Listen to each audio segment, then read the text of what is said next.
Hi, I'm Carrie Blazer, the Divine Feminine, reincarnation of Mary Magdalene. Thank you for clicking on my clip. But I want to let you know that I have a free ebook linked below, my 6 Divine Feminine Self-Love Strategies. They will help you transform your emotional wounds into personal wisdom. And I take a multidisciplinary approach. I include the laws of physics, psychology, neuroscience, shamanism, mysticism. I went wild, okay? So men can understand and women can understand. There's something there for everyone because what I learned is when something's true, it's true in multiple places. All right, please like and subscribe and help me distribute my ebook to everyone for free by exploding my channel. Take care. Enjoy the clip. Bye. Like, I can't change it. I had to accept that when I hated my femininity, I was really unhealthy and destroyed all my relationships. So that's not good. But now that I accept that I'm the creative source, I express my emotions, and then the masculine acts based on those emotions, and I stay in my healthy lane. Now I don't have anxiety, I don't have depression, I haven't gotten sick in 6 years. Like, I'm a healthy feminine woman now. But when I deny that I'm a woman, like I did throughout most of my life because of my childhood trauma, pushed me into my masculine, like protecting myself, fending for myself, providing for myself, then I was not a healthy person. And I'm a woman, I'm not a man.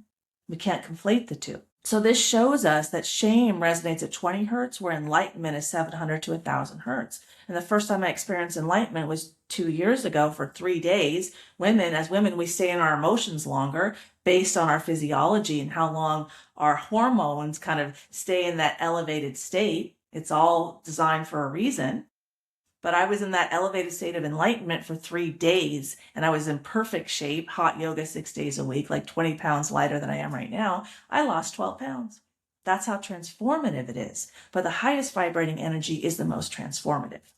Um, and so when I spend more time in this higher vibrating energy, because I've learned to surf the waves of life, I learned to go into my emotional pain, find the wisdom in my shadow or my subconscious and my wound, like the replaceable wound that I had.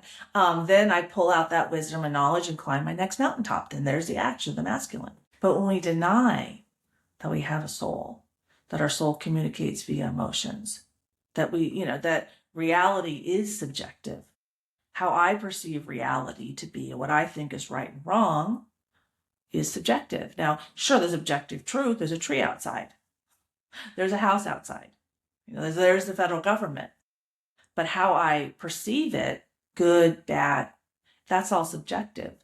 And we get into legislating the subjective. Well, that's just an endless rabbit hole. And that's what we've gotten into, is legislating the subjective. And the cancer, viruses, bacteria, they all resonate at 100 hertz or below, like fear, grief, anxiety, guilt. So that's when you get sick. But that's also, your body is a mirror to your soul. So if you have a lot of wounds in your soul, a lot of fear, shame, and guilt in your soul, that's what comes out of you. That's what informs your body. When I have fear coming out of my heart constantly, I have an overdose of cortisol in my body. And then the cortisol elevates my sugar levels, and I crave sugar constantly because I'm constantly in fight or flight, and that immediate sugar fuels that. Fight or flight is not designed We're not designed to live there for, 35 years like I did. That's not how we're physiologically designed. That destroys the body. We're designed to go into fight or flight in a real need, like, a lion is chasing me, or a man's with a gun, run quick, and then you hide and you're fine and you let go of the fight or flight.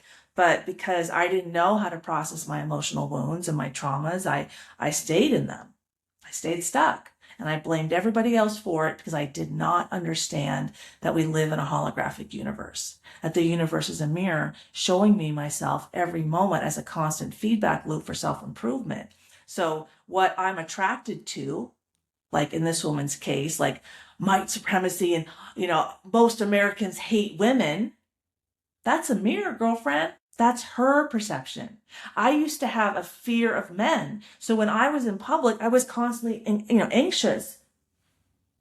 And I blamed that on everybody else. But when I found that wound inside of me and I turned it into wisdom, that men protect me. And I went to see my older daughter, the same one I talked about immigration. She used to have a jewelry business, so she did markets every weekend. And I was there with her every weekend at all these very public markets. So she was very aware from her whole life how much anxiety mom has in public. I showed up, she's like, Mom, what's different? What'd you do? What happened? You're better. What's going on? She knew instantly that I was better. I'm like, oh, I told her, I found that I fear all men and I turned it into wisdom and I'm just so much better. I walked around, da-da-da. We live on the beach in Southern California.